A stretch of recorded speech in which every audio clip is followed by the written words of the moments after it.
26장.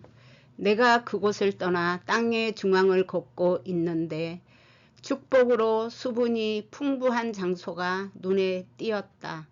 거기에는 절단되어 쓰러진 나무가 죽지 않고 남은 데서 뻗어난 가지가 흩어져 있었다.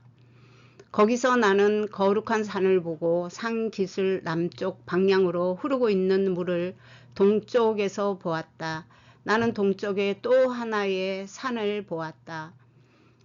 이것은 처음 꽃보다 높고 그 양자의 사이가 깊기는 했으나 넓지 않은 골짜기였으며 그 안에는 물이 산 기슭으로 흐르고 있다. 그 서쪽이 이것보다 낮고 높지 않은 산이 또 하나 있었다. 그 기슭에는 양자의 사이에 골짜기가 걸려 있다. 또 이 세 개의 산 끝단에 깊고 마른 골짜기가 따로 몇 개인가 있다. 어느 골짜기든 깊기는 했으나 넓지는 않았으며 단단한 바위로 되어 있어 나무가 자라지 않고 있다. 나는 그 바위와 골짜기의 기묘함에 놀라워서 매우 경탄했다. 27장. 버림받은 자를 위한 저주의 골짜기. 그때 나는 이렇게 물었다. 이 일면의 나무가 무성한 축복받은 토지와 그 한가운데에 있는 이 저주받은 땅은 무엇입니까? 그때 나를 따르고 있는 거룩한 천사 중에 하나인 우리엘이 나에게 이렇게 대답하였다. 이 저주받은 골짜기는 영원히 버림받은 자를 위한 것이다.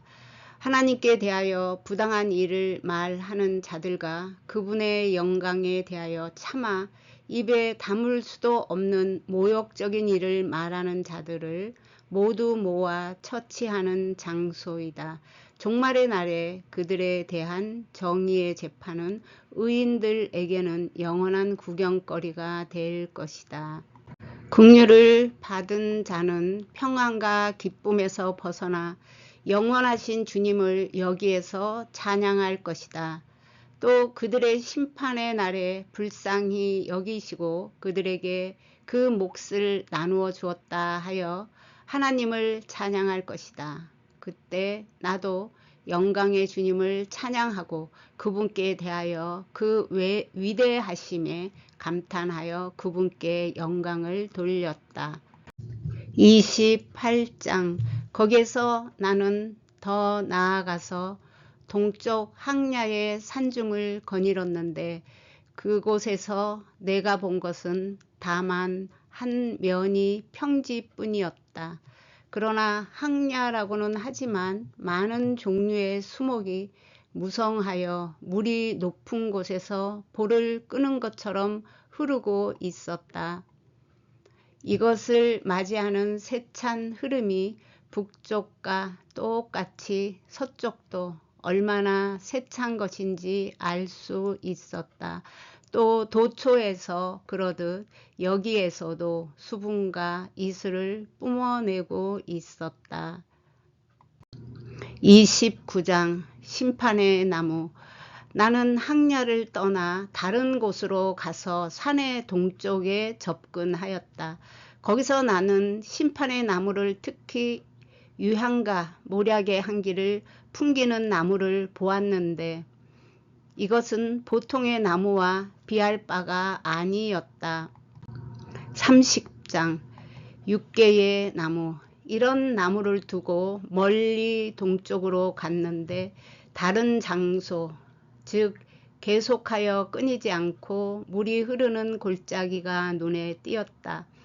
나는 또 유향나무와 같이 향기를 내는 훌륭한 갈대를 보았다. 또 이 골짜기의 언덕에서 향기가 높은 6개 나무를 보았다. 그리고 이 골짜기에서 나는 동쪽으로 더욱 가까이 접근하였다. 31장. 녹화의 나무.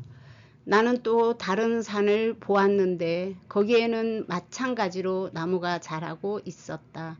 거기에서 흘러나오는 물은 살이라 나든가 칼바넷이라 부르는 넥탈과 비슷하였다. 그 산의 저쪽 지면의 동쪽 끝에 또 하나의 산을 보았는데 거기에는 누카이 나무가 무성하였으며 그 나무에는 모두 파단행의 껍질처럼 단단한 것이 차 있었다. 이 껍질을 찌으면 그 열매는 어떤 향료와도 비유할 수 없을 정도의 향기를 낸다. 32장 지혜의 나무. 나는 산의 저쪽 방향인 북동쪽에서 훌륭한 감송과 박량수와 육개와 후추나무가 무성한 다른 산을 보았다. 거기서 나는 수많은 산을 넘어 저 멀리 동쪽에 나아가 에르베리아의 바다 위를 지나 거기에서 멀리 떨어져 아무귀를 지났다. 정의의 동산에 도착하였을 때 온갖 수목과 많은 거목이 그곳에서 자라고 있는 것을 볼 수 있었다. 그리고 그 향기는 훌륭하였다. 어쨌든 훌륭하고 우람한 나무들이었다. 또 그 열매를 먹으면 큰 지혜를 얻을 수 있다는 지혜의 나무도 있었다.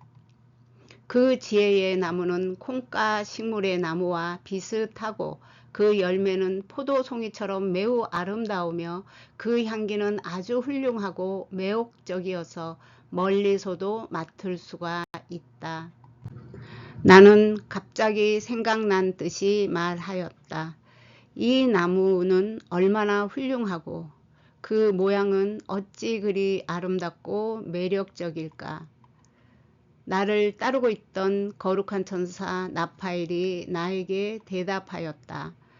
이것이야말로 내 조상이 또 연로한 부모가 그 열매를 먹고 지혜를 깨달음으로써 자기들이 알몸으로 있다는 것을 부끄럽게 느끼고 동산에서 쫓겨나간 바로 그 나무다. 33장 별의 이름과 그 법칙. 그곳에서 나아가 지면 끝에 이르렀는데 거기에서 나는 큰 짐승을 보았다. 한 마리 한 마리마다 모두 그 생김새가 달랐다. 또 새도 있었는데 이건 역시 그 모양의 아름다움과 소리가 모두 달랐다. 이러한 짐승이 있는 동쪽에 하늘이 머무는 곳, 즉 지면의 끝을 보았다. 하늘의 문은 열려 있었다. 하늘의 별이 어떻게 하여 나오는가를 나는 보고 그 나오는 문의 수를 헤아렸다. 또 나를 따르고 있는 천사 우리엘이 보여주는 대로 모든 출구의 하나하나와 그 별의 수와 이름과 연결 방법과 위치 그리고 시각을 달에 따라 기록하였다. 그는 나에게 모든 것을 보여주고 써 주었으며 또한 그 이름과 법칙과 실제의 운동들을 써 주었다. 34장 바람의 운동. 거기서 나는 북쪽 땅 끝으로 나아가 온 땅의 끝에 있는 위대하고 뛰어난 여러 가지 신기한 것을 보았다. 거기에 나는 천공의 세 개의 하늘문이 열려 있는 것을 보았다. 그 하나하나를 북풍이 불어서 빠져나갔다. 그 바람이 불면 추위와 우박과 서리와 눈과 비가 된다. 문 하나에서 불어나올 때는 기분이 유쾌할 정도로 불지만 다른 두 문에서 동시에 불어나올 때는 지상에서 고통스러울 정도로 심하게 불어 닥친다. 35장 거기에서 서쪽 땅 끝으로 나가자 동쪽에서 본 똑같은 문과 출구가 열린 세 개의 문을 거기에서도 볼 수 있었다. 36장 별의 운행. 그곳에서 내가 남쪽 땅 끝으로 나가자 세 개의 하늘문이 열려 있는 것이 보였다. 그곳에서부터 남풍과 이슬과 바람이 불어온다. 거기에서 동쪽 하늘의 끝으로 나가자 거기에 세 개의 하늘문이 동쪽으로 열려 있었고 그 위에 작은 문이 보였다. 이 작은 문에 하나의 별이 통과하면 그들에게 지시된 궤도를 서쪽으로 운행한다. 나는 그것을 보고 그분을 찬양하였다. 나는 위대하시고 빛나는 표적을 만들어 내신 영광의 주님을 어느 때나 찬양하리라. 그러면 그분께서는 그 업적의 위대함을 천사들과 더불어 인간의 영혼에게 보여주시고 그들은 그분의 업적을 찬양할 것이다. 그리고 모든 피조물들은 전능하신 그분의 전능을 보고 그 손으로 이루어낸 위대한 업적을 찬미하고 영원토록 그분을 찬양할 것이다.